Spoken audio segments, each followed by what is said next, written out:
Hey, everybody. Welcome back to another episode of the Horse Geeks podcast, where we look at horses and riding and life from the inside out.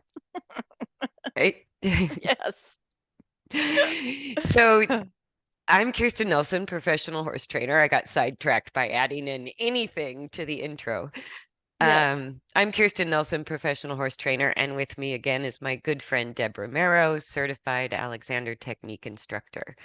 And today's topic, which I've been postponing for a I long know. time, I know. we're going to talk about the posture of long and low. In the So, horse. in the horse, yeah, all snakes are long and low already. So, All snakes. Okay. Okay. so we'll talk about long and low as a posture, what it means, sort of the grand debate of whether it's beneficial, not beneficial, blah, blah, blah. Mm. But before we get into that, because as you reminded me this morning, Deb, we always forget to say that if people want to do or learn Alexander technique, Deb, you do remote lessons through Zoom where Yes. you can look at people as individuals and kind of walk them through, even if you don't get to do hands-on, you have a lot of strategies for helping people. Basically, what Alexander technique is becoming self-aware of poor habits of movement Mm-hmm. and consciously altering the habit and use of your body in motion. It's that's why I love it, is it's the same thing I work on with horses. Right. It is. It Hmm. is. And we kind of have the same concepts. Like when we talk about long and low, there's a correlation for that for humans. How I would use that in my body to incorporate that same movement. Oh, great. Let's definitely set a I got little it. I post-it got it. note. Okay. That's I got to got be it. It's part of right the here in my head. conversation today. It's right there. Yeah. Okay.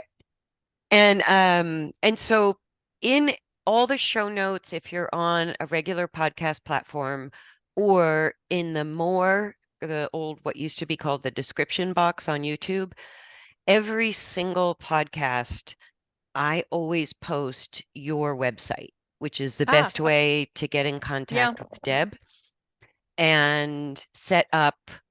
You can email her through her website or a contact form. And that is the best way to get in touch with you if somebody's interested in setting up a trial lesson or a series of lessons with you remotely. Yes. Okay. And then I do the same. The remote lessons, I have examples of them on the YouTube channel under the playlist Horse Geeks Lessons if you want to actually see how a remote lesson works. And it's really helpful to get some video of your horse. And then when we meet on Zoom, I share the screen. We look at the video of whatever problem you're having or regular training session that you want some help with. And we do um, basically a conversation while we're looking at the video together. And so that's called a remote lesson.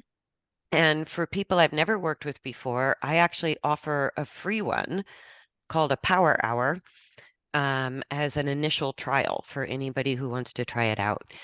And so that, again, I post my website information also in every description box or under the more category on the YouTube videos and in the show notes on the podcast audio version. And you know what I really like about those remote lessons is being able to slow-mo things, to Yeah. really deep dive into, oh, look what happened here. And then 3 seconds later or three strides later, this changed. And it almost is better for me personally than real time because then I can dissect it and say, oh, that's what's really going on. I didn't realize that. Yeah. And Yeah, I that really like them. I I've really been like them. I've been doing a bunch of, like, not everybody wants to share their private lesson on YouTube, so I only Mm-hmm. share the ones I get permission to share. Right. Um, but it is since 2020 I've been doing a boatload of them, and it's as valuable a I think lesson as so. being in I think person. so. I do because in real time, sometimes your timing and feel can't catch up to the verbal instruction. You know what I mean? Yeah, and also when people are having a live in-person lesson, you're having to manage the horse, you're in Hmm. a certain environment, and you're having to digest concepts as well as Right. apply strategies. And so it's kind of a lot in a live lesson. And Yeah, it is. Maybe that's it. there's a certain value to working in person that can't be Hmm. replaced. But I was really scared about working remotely, Yeah. especially with horses and riders, going, how is this going to work? Hmm. And like you said, it actually worked in a different but equally valuable I way. I totally agree with that. Yeah. With remote lessons, it's different, but it just adds another layer. Yeah. Yeah. And so you guys, every podcast we put in the website for Deb and for me. Real quick, your website is optimalposture.org. Is Yes. that correct? Yes. And mine has a couple of names because Kirsten Nelson is hard to spell. So the easier version is Wexford Farm, WEXFORDFARM.com. So that's my place. So wexfordfarm.com or optimalposture.org are the two websites. That's the best way to get in touch. Yes. Yeah. Okay. So on to, sorry about that commercial break, you guys, but we always, we put Commercial it at break. the end And of then we never the, remember to do it. and we always forget to do it. So we put it at top of our list today. And it gives us a warm up for tucking into the topic of long and low. Because Hmm. I've got to say, every important mentor that I have worked with hates the posture of long and low for horses. I get that, Interesting. right? Except when I did more Western riding and natural horsemanship, the highest result we wanted to achieve was long and low. So when Mm. I should separate that because when I worked with in the realm of a natural horsemanship, the long neck, whether it was it didn't matter the mentor. It was like within the Western world, that long and low posture is sort of more desirable as an Hmm. end goal. And maybe hunter in the English Hmm. world. Yeah. And then if you get into dressage or jumping, or if you get into where I was learning on equine mechanics and rehab, long and low was not desirable as a posture. Hmm. And so there's a love-hate relationship with it going on in the horse Hmm. world. And, some people say, I hate it. It looks unnatural. The horse is heavy on the front end. There's nothing good about it. And other people are like, well, if there's nothing good about it, why does my horse keep wanting to go to long and low? Why is Good that giving question. my horse relief?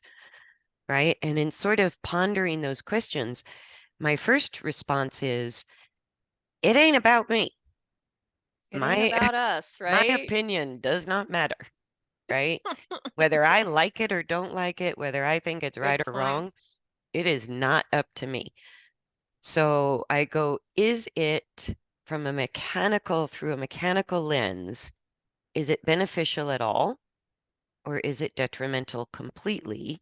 Or is there a lot of benefit or a little benefit? So I go, let me start to analyze that just from a perspective mechanically, without any judgment at all.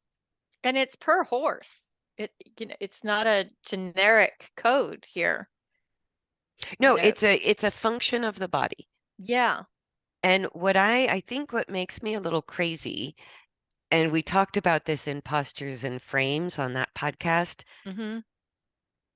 but once you start to label any coordination of the body as Mm. good or bad, I think Yes, that. I think you're in dangerous territory. Yeah. Or did I do it right? It's that same language. Did I do it right? Is it wrong? That it's not that black and white. Yeah. It's not, Because it's just not. it's not that black and white. And I Mm-mm. remember going to like an AT workshop with you one time, and you found yourself, we were in a circle listening to a Hmm. lecture, and you sort of found yourself like collapsing a little bit, and you kept Hmm. putting yourself right on the edge of the chair.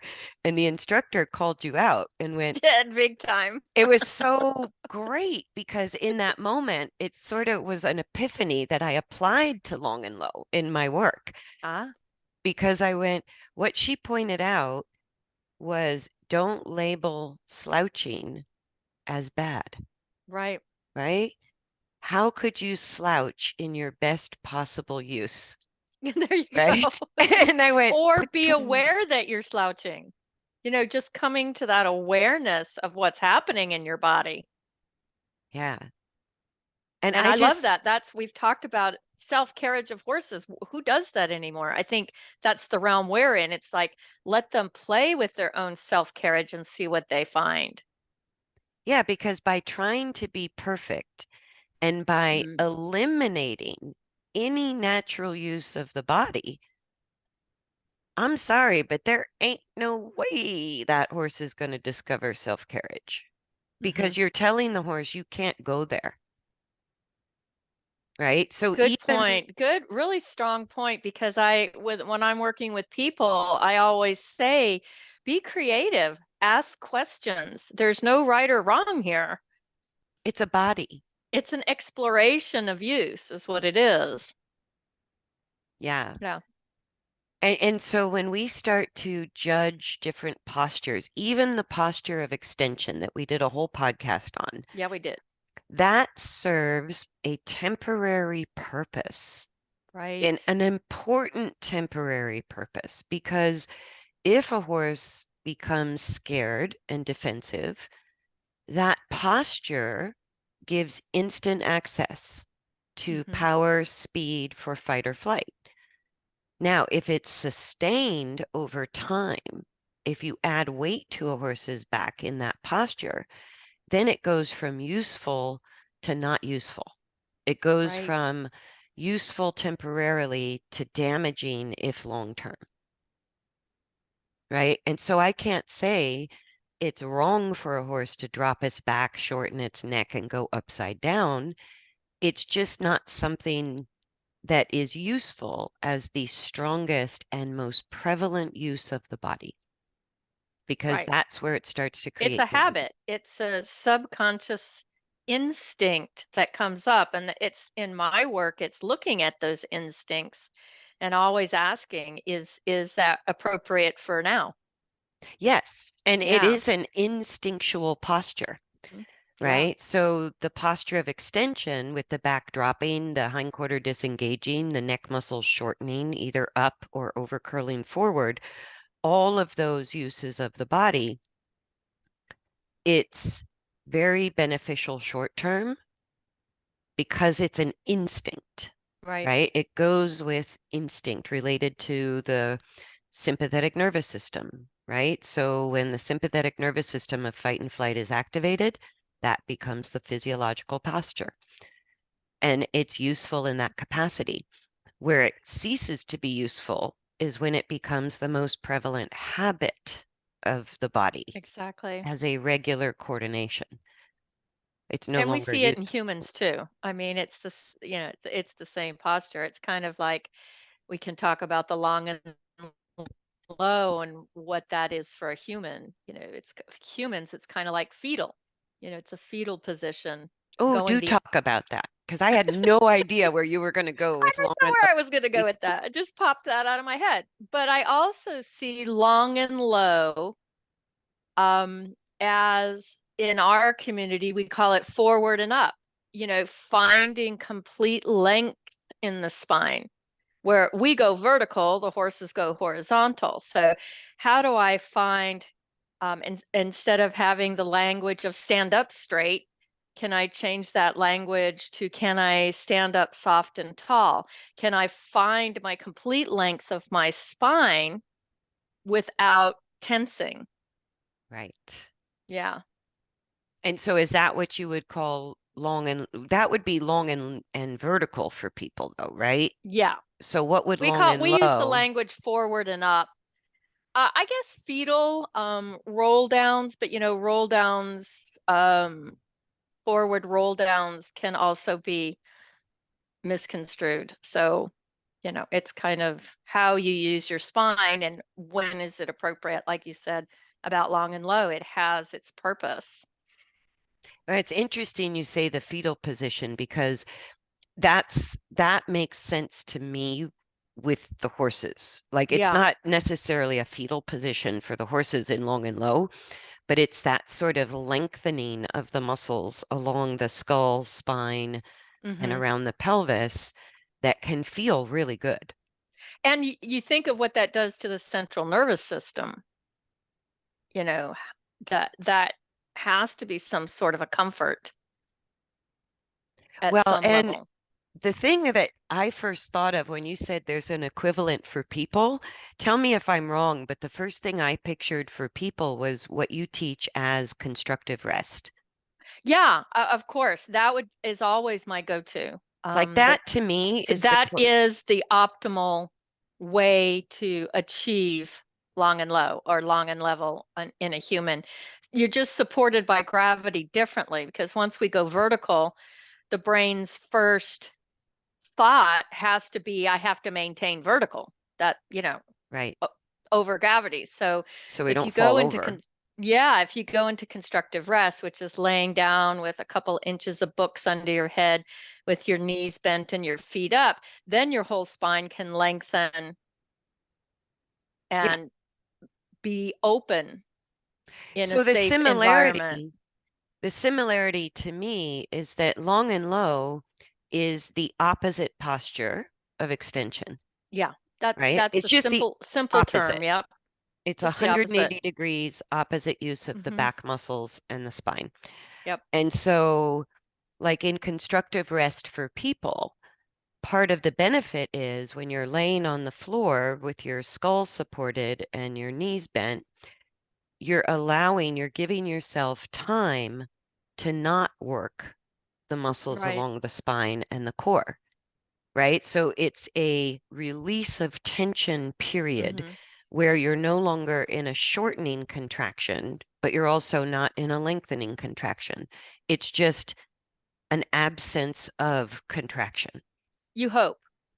I Well, mean, that's the goal that's of the it. goal. That's Hmm. the goal, to be curious enough to explore, is that actually happening, or am I locking my jaw? Am I holding my breath?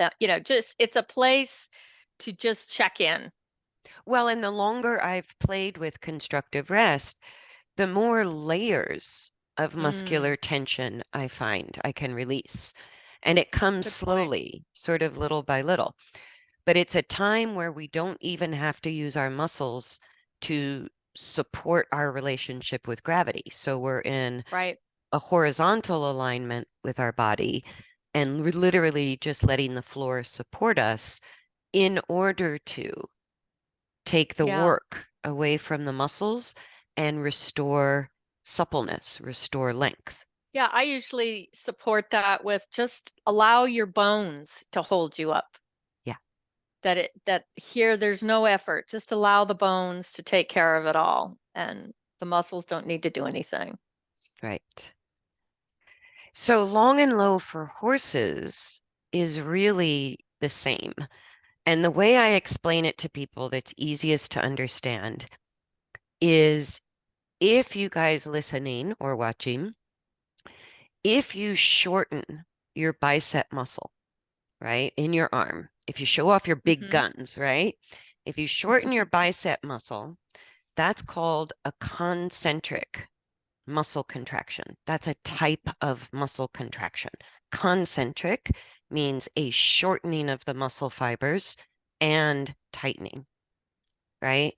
Hmm. Then, if you lengthen your bicep muscle and your whole arm as long as it will go and tighten the muscle, that's a different type of muscular contraction called an eccentric muscle contraction, which just means the muscle is in full length and tightening, right? So when we say Yeah, tight muscles, I go, well, there's like four types of that. Could you be more right. specific, right? So when horses are in the posture of extension and they're pushing the spine downward, it requires all of the back muscles, core muscles, muscles along the spine through the middle of the top line to instantly go into a concentric or shortening type of contraction, Hmm. right? That's what actually throws us around in the saddle and makes it hard to ride. It generates a lot of force because those muscles are in a shortening type of contraction. Right.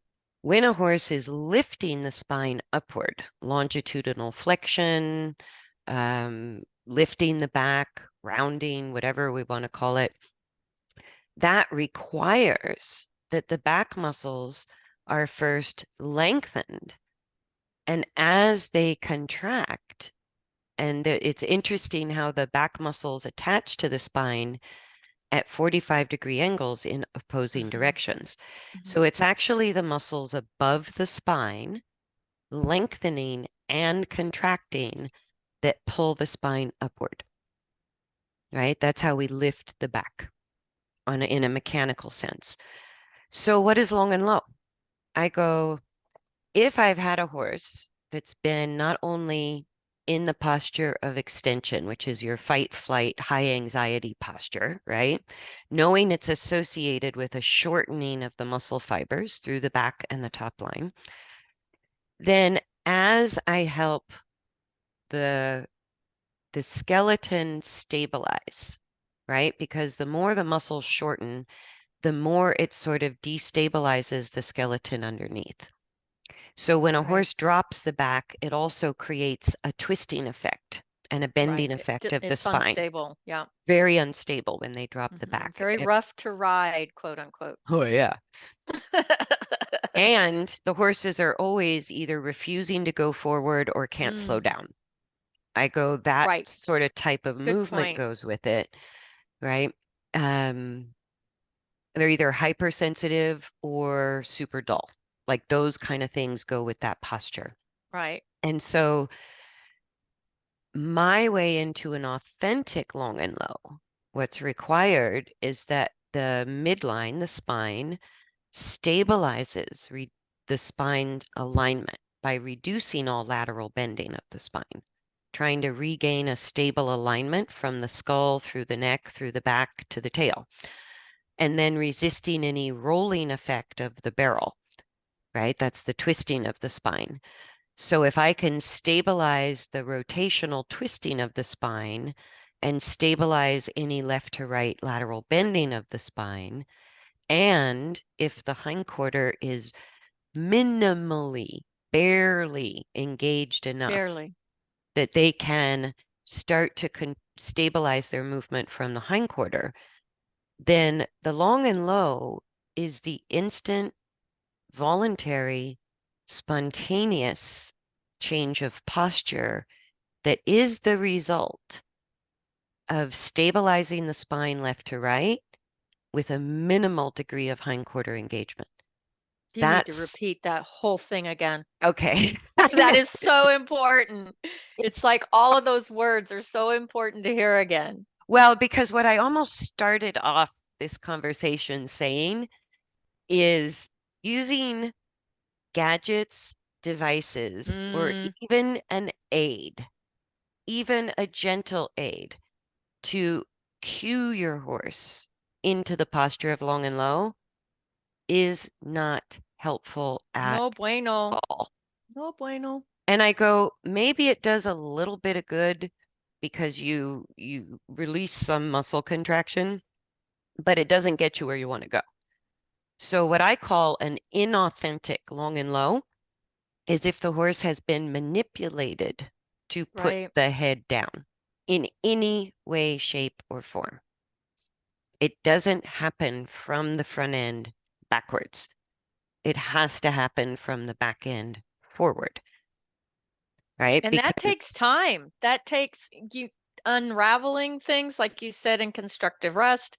You unravel things, you go through layers and you get a little bit of it, then you go back. And, it takes time for yeah. that to happen. And I When forgot, it's organic, when it's an organic thing and not manipulated, because us as humans think we want the end result. Let's make it And look like that. let's make it look like that. But Yeah. really, the process, as in Alexander work, it's always about the process. It's the end gaining doesn't get you organic results. To me, it misses the point Right. because the whole point is to retrain the nervous system into a better coordination, which means the coordination of the skeleton, which then determines the muscle use. Yeah, I like that.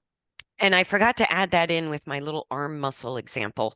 But if you show off your big guns, concentric contraction, and then you try to hold the contraction as you lengthen your arm, fully lengthening that bicep muscle, that is a boatload of work. That And is that's usually what, when you get micro tears. and micro, right, a lot Yeah, of or bigger discomfort. than micro tears. You might have a tendon tear or a ligament tear because it's just too much shear. And so, what that demonstrates that we can experience with the simplicity of just shortening the bicep muscle, holding the tightness, holding the contraction, and lengthening the bicep muscle. That's what we're asking a horse to do with all of the muscles of their back when we go from a dropped back into a lifted back very directly.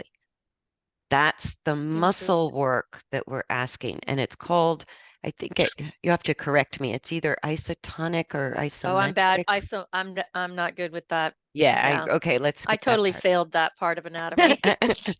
I knew it at one time, but I did too. I It's get like, confused. but if you think about that, it's like a holding pattern, and you're asking them to let go of all of humans do the same thing. You're asking them to completely let go of how I've existed. Not only that, it's physically freaking hard. Hmm. And oh, it's isotonic because isometric muscle use describes a static holding of any length. Right. Right? Isotonic means the same amount of contraction or tightness of the muscle is maintained while the muscle changes length. Hmm. So every muscle in our body can change length. There's a range Right. of motion in every single muscle in our body. And so what we're playing with the bicep is if we tighten it as hard as we can in a shortening contraction, and then we try to lengthen it without releasing the contraction, it's technically an isotonic muscle use. But what ends up happening with horses is they go isometric. They quit changing the length of the muscle Yeah. They because can't manage the forces. There's a lot of yeah, forces going on there. it's Yeah, that makes very, sense to me. it's very, very difficult. And you are risking muscle tears on top of Hmm. discomfort, right? So when somebody says, my horse's back is dropped, I need to lift the back. If you Hmm. try to get the spine from a downward direction to an upward direction, which is that is the goal of Right. driving the horse forward energetically into the bit. That is the goal of all lateral work, right? So, but it's hard. So guess what? The horses object. And if we work through the objections and the sort of resistances, then what they end up doing is compensating in Right. ways that are very hard to detect as a human. Right. So the benefit of long and low, in my estimation, are only two things.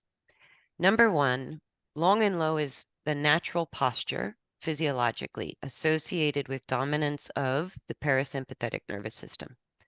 Right. So the rest and digest nervous system physiologically puts the horse in the posture of long and low. Grazing, hello, rest and digest, Good point. right? Good point. Grazing, dozing, it's always a long and low posture. So when people tell me my horse can't do long and low, it has a high neck set, I go, oh, you poor dear, your horse can't graze. Yeah. Kirsten. Snarky, huh? Snark. Snark.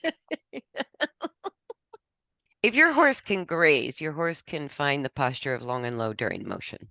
But that's a great point because that's the difference between them doing it naturally, organically, whatever words you want to use, And and being us manipulated. manipulated with devices and rain contact or rain aids and devices. It's Right. silly humans. And so, what long and low is to me, aside from it tells me my horse feels entirely safe. My horse is True. 100% dominant in the rest and digest nervous system. That's one thing it tells me, especially at halt, right? Good point. And Especially at I halt. hardly ever see that at halt, if you think about it. Right. Whether we're on them or not, Right. right? They graze very slowly, they halt a lot, they move a little. The other thing physically for the muscle benefit and for the ease of transitional comfort for the horse is if we go from a concentric contraction to an eccentric contraction, from shortening to lengthening, that's hard work. So to me, if the horse has been habitually, not just instinctually once in a while in the Right. But posture of extension, but has been carrying a rider, has been upside down for some time, then when you release the contraction, the tightness of the muscle, it's like dropping your arm. It's like yeah, letting it yeah. rest, Yeah, and I see that right? in people. They have to go from all of that contraction to nothing. They have to, Right. because they don't have the neuromuscular organization to create the proper tone. So they have to go to mush, fall on their face, which I've seen horses do. They just start stumbling and falling, and it's like, "Oh, yay, they're falling apart. That's the next step." And I say Yeah. the same thing about humans. "Oh yeah, you're just falling apart. We're okay here. We're good."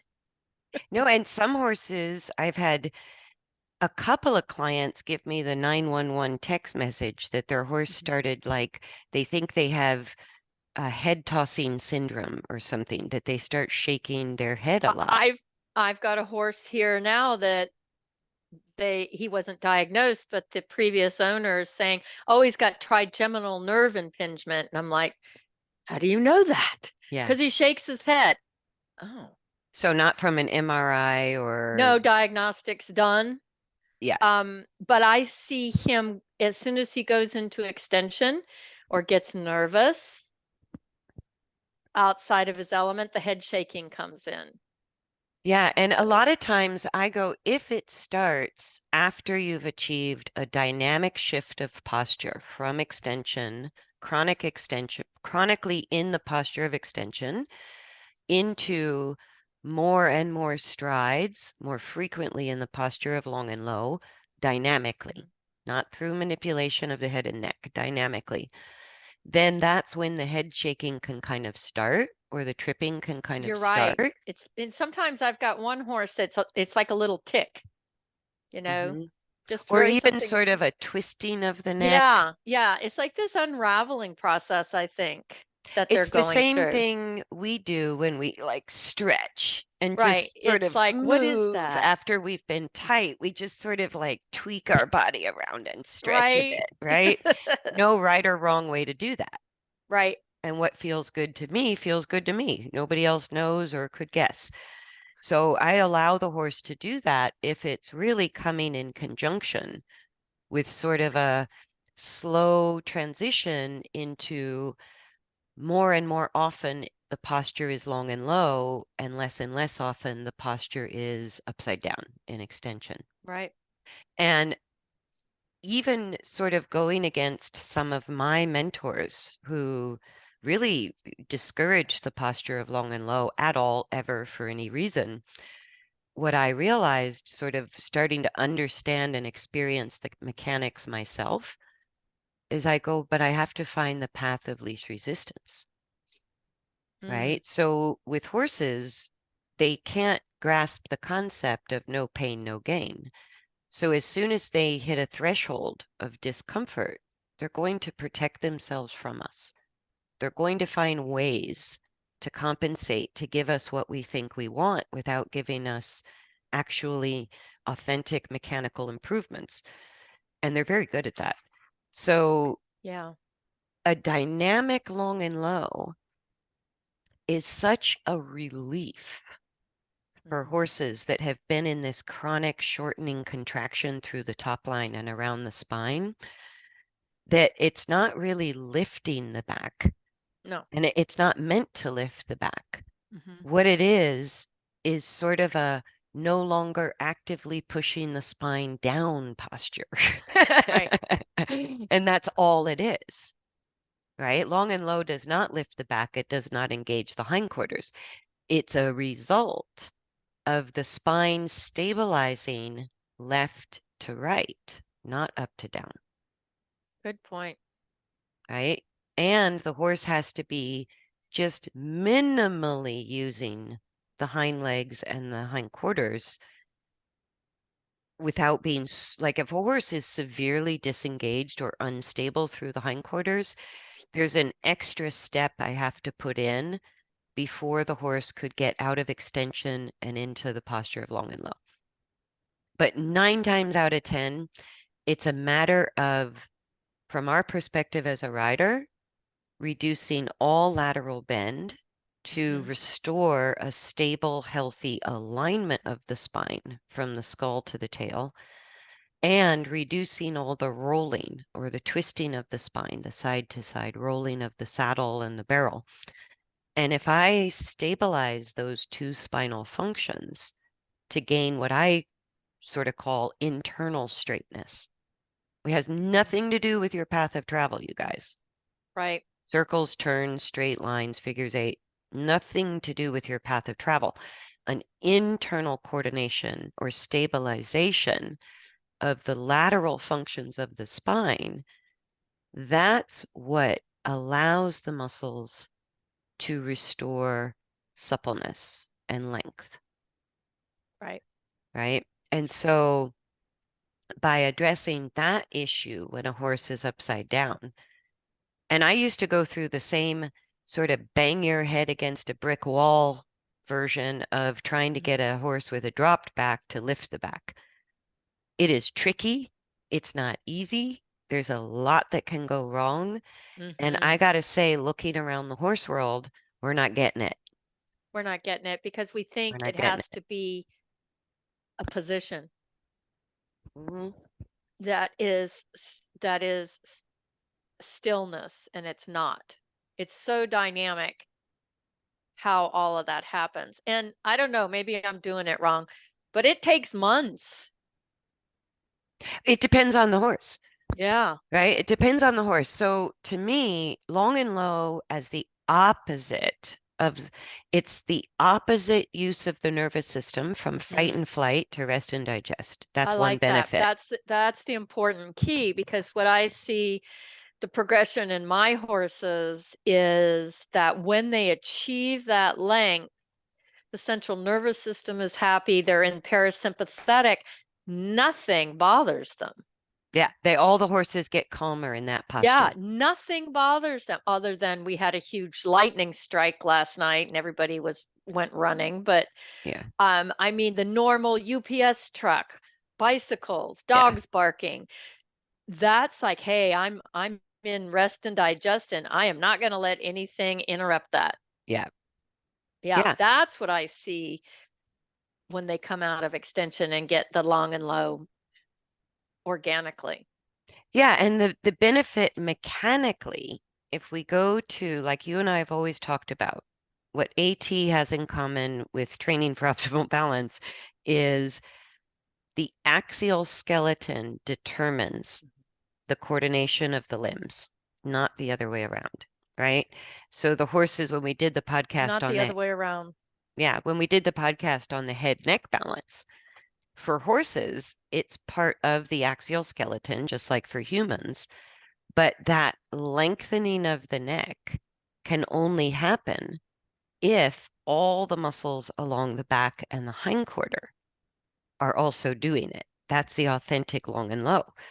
If, like, so the skeleton, the spine itself, if it's not stable left to right, Hmm.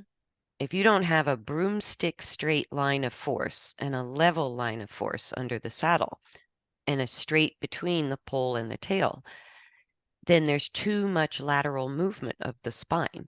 So the muscles can't release that shortening contraction. Now, is it true that I don't know if we mentioned this, but when a horse is in extension, you have severe rotation or lateral bending because it's the only way the energy can go. Yeah.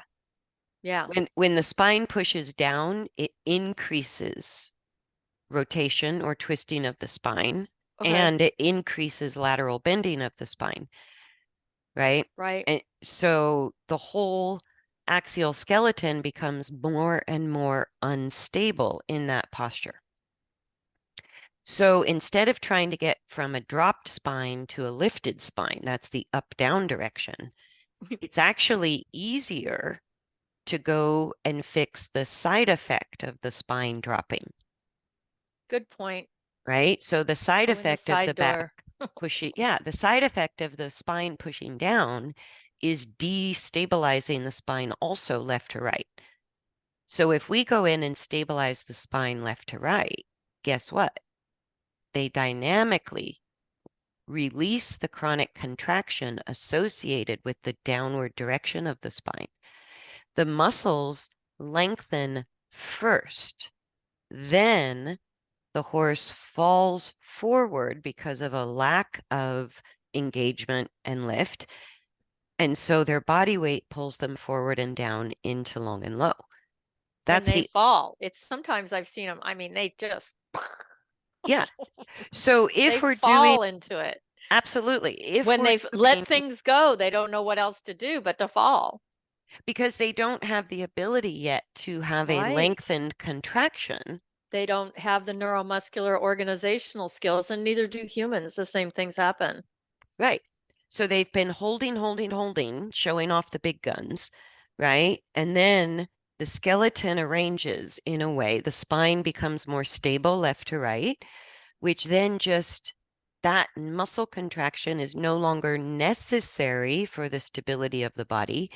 So guess what? It lets go at the very same rate that the lateral stability of the spine increases, the muscle shortening contraction decreases. It's dynamic. It happens at It's very the same dynamic. time, right? So when we get an authentic long and low, what we feel is the horse wiggles less. The Hmm. horse throws us left and right less first. Then we feel more stability come into the saddle, and the horse spontaneously lengthens the neck and then falls forward. But all of that happens very, very quickly. So we Yeah, might not be aware of the sequence of events. And somebody watching just sees the end result of that right. sequence and goes, oh, once the horse is in long and low, then the stretching begins. And I go, no, the release of contraction is what restored the suppleness. And then the horse fell forward, Right. right? So we just stopped the downward direction of the spine. We stabilized the axial skeleton left to right, and the hindquarters were just barely engaged enough Hmm. that when that shortening muscle contraction no longer was necessary for the body's stability, and it let go of all tightening, all tension, right? So it's not lifting the spine, it's not engaging the hindquarters, it's Right. just releasing a shortening type of contraction and all contraction at the same time.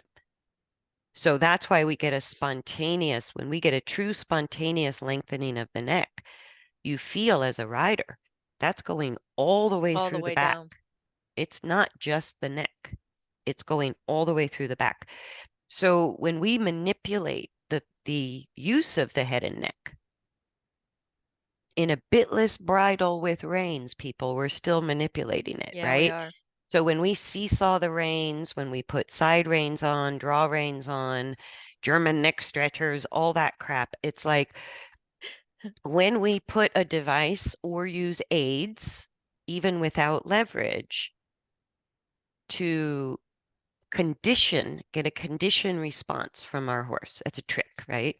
So when we give pressure and release or we give a treat, positive, negative reinforcement, none of that matters. We're manipulating the head and neck to go down, Mm. Yeah, right? When we do that, that isn't going to release the chronic shortening contraction through the thoracolumbar spine, through the pelvis, the sacrum, the sacroiliac joint. So you can have a horse that now has long neck muscles with short back and hindquarter muscles. yeah, I've seen that. Yeah. And that can create a huge problem for the horse because they're going to keep having to contract the back and the back muscles. And this is where your SI joint pain can come from, your sort of sneaky kissing spine can come from, some neck arthritis or back arthritis can come from because it's not authentic through and congruent through the body, Exactly. right? That's the key. Yeah, it's not It's kind of congruent. thinking that we can put them there. Yeah. Yeah, it doesn't work. Yeah. So if the horse, I always tell people, if the horse isn't choosing spontaneously, voluntarily choosing the posture of long and low, then there's no benefit to it, whatsoever, Right.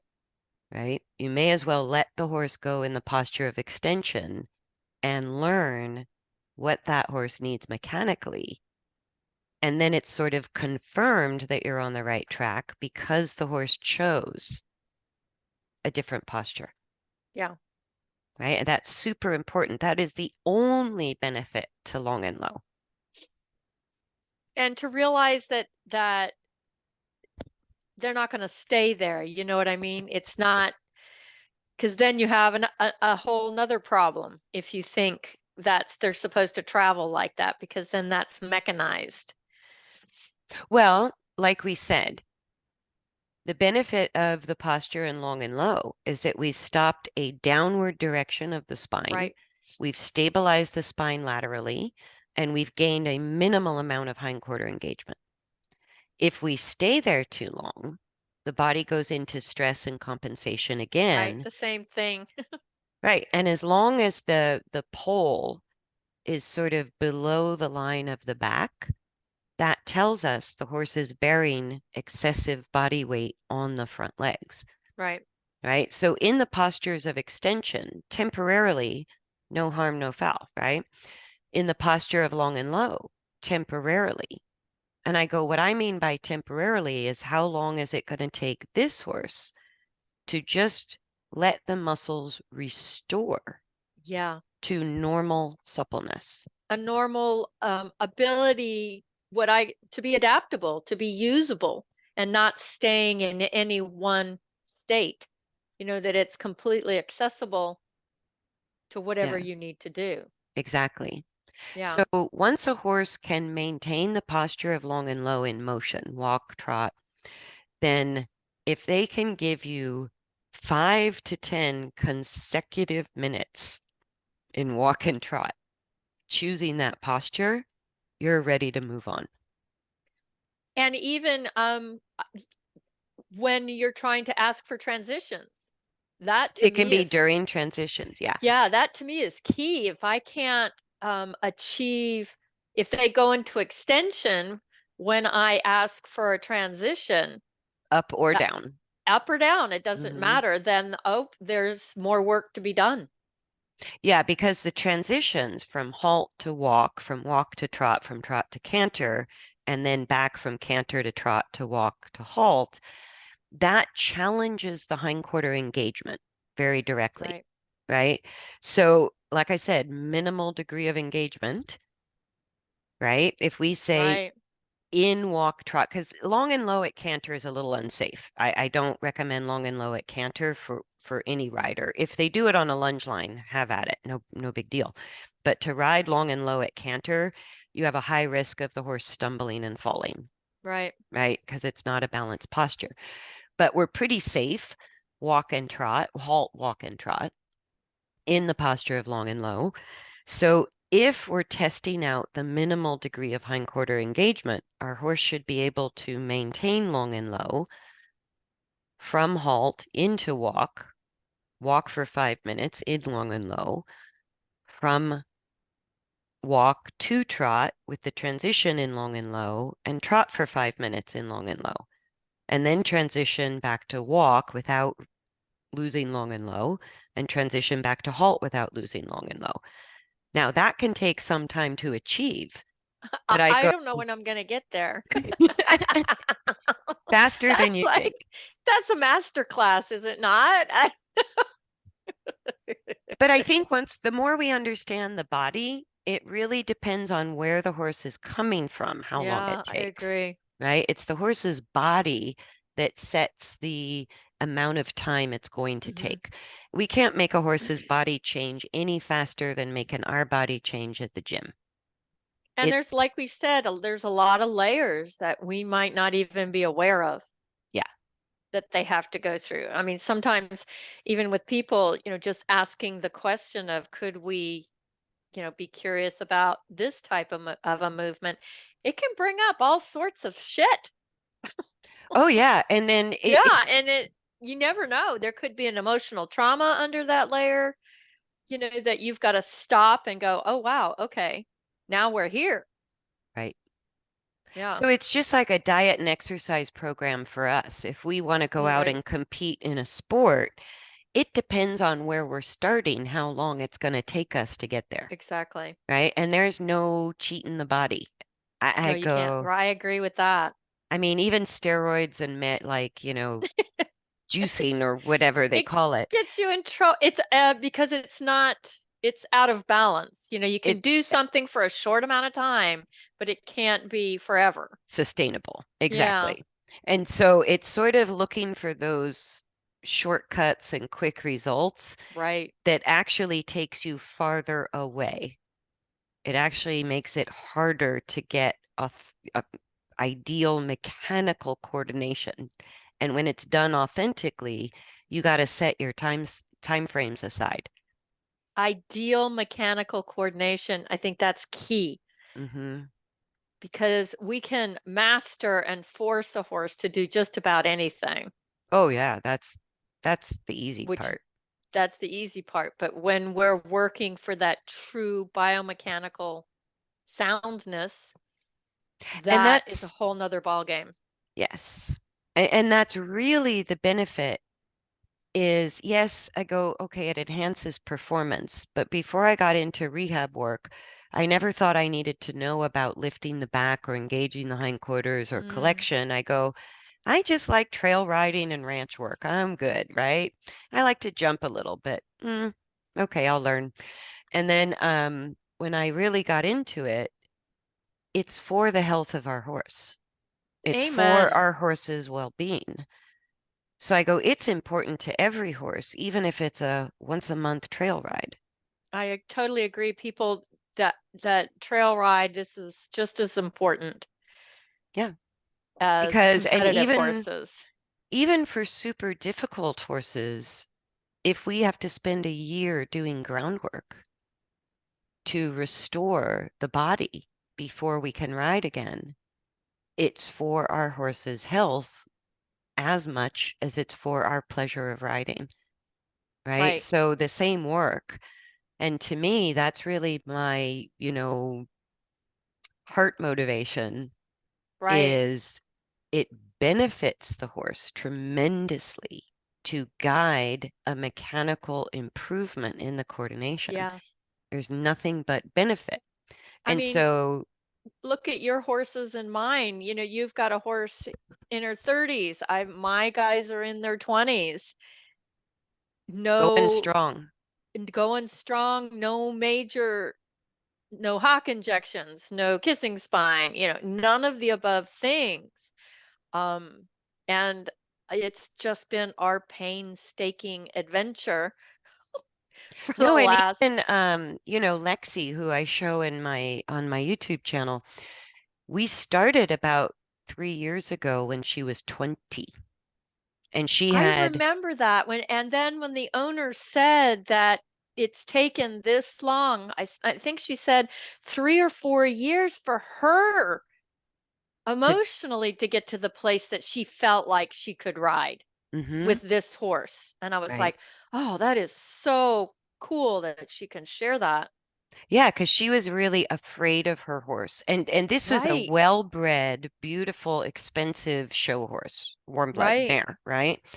But she not only had had some injury, I never got the clear story to her right hind, but she had been competing in that dropped back, overflexed, overcurled neck Mm. posture, which is a version of the posture of extension, and was just losing her mind. So she was unsafe to ride. She was Oh, losing as she wow. was aging. She no longer had the muscular strength and youthful energy to make up the difference. So she was I get, rapidly okay. becoming more and more unstable as she was aging, and more fear came along with that. And so Right. turning her around, I mean, we started when she was 20, and she looks amazing now. She looks Yeah, she younger does. than 20 and younger I than think when we she does too. started. Hmm. Yeah. So it's a time, it can take time. It's an investment, though. It's a healthy investment in your Well, to horse's future. me, like the thing to me is my goals. I didn't have to put any effort or work into sort of setting aside my goals because I went, the process itself is freaking magic. It is.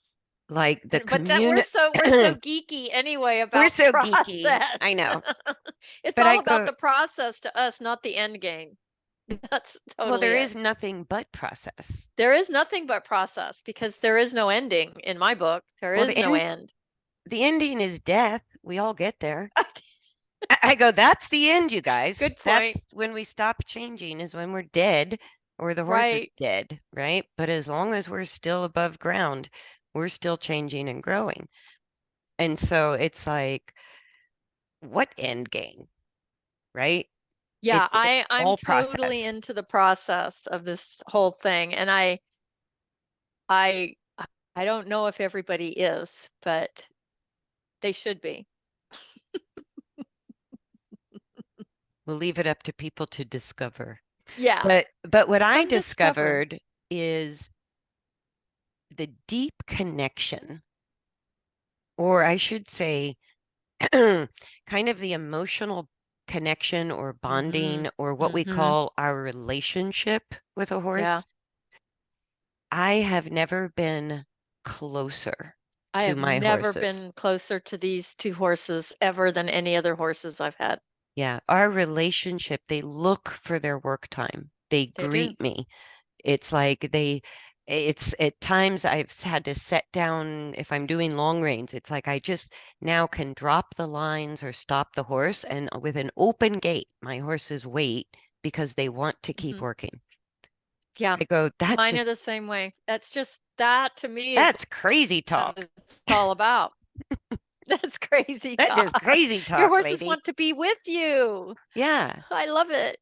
And I Yeah. go, that relationship was never possible until I understood that feeling safe and feeling mechanically comfortable Hmm.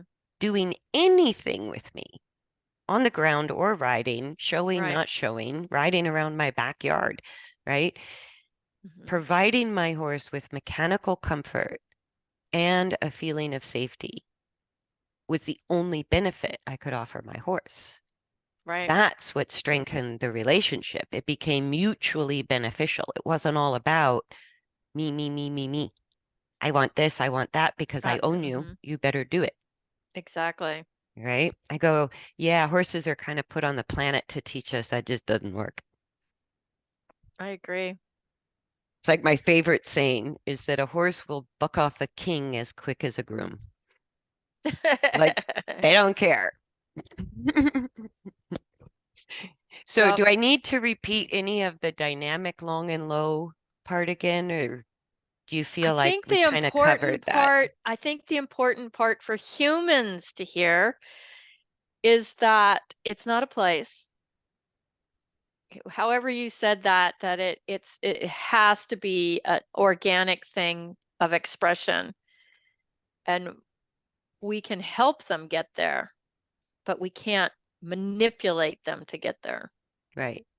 I mean, where our aids come into play is through the back and the hindquarter, and only the alignment, the straight alignment of the skull and neck to the back, because it's part of the axial skeleton. If we're Right. using our reins, it's to tell the horse, don't bend the neck, Don't do that.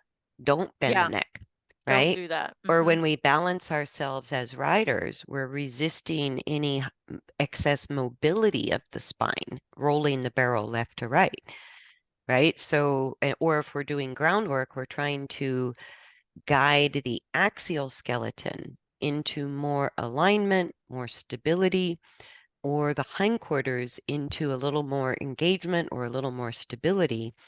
And the very last thing that happens in the body as the thoracolumbar spine and the pelvis become more stable, then the neck releases, Right. lengthens, and then they fall forward into long and low. So it's a lengthening and then a falling. That's long and low, right? And again, it's a temporary posture, just like the posture of extension. There's some benefit to it, but not if we think it is the end result of balance. We can stay there Right. too long, Yeah. right? And too long is, I like to quantify what you have to achieve rather than say it's a period of time, because every No, it's horse, it's a never a different period of period of time. time, Horses' right? time is not our the same as our time. Right. So if our horse can go from halt, walk, trot, walk, halt with 5 minutes at each speed without ever losing the posture of long and low, done and done, move on, Okay, I'll let you know right? when I get there. Okay. So when you have that kind of consistency with transitions for like 5 to 10 minutes, your horse is well habituated into Into this that. posture of long and low, Okay. right? It doesn't mean you're going to get that right away if your horse has been already previously habituated to the posture of Right. extension. That's what can take some time.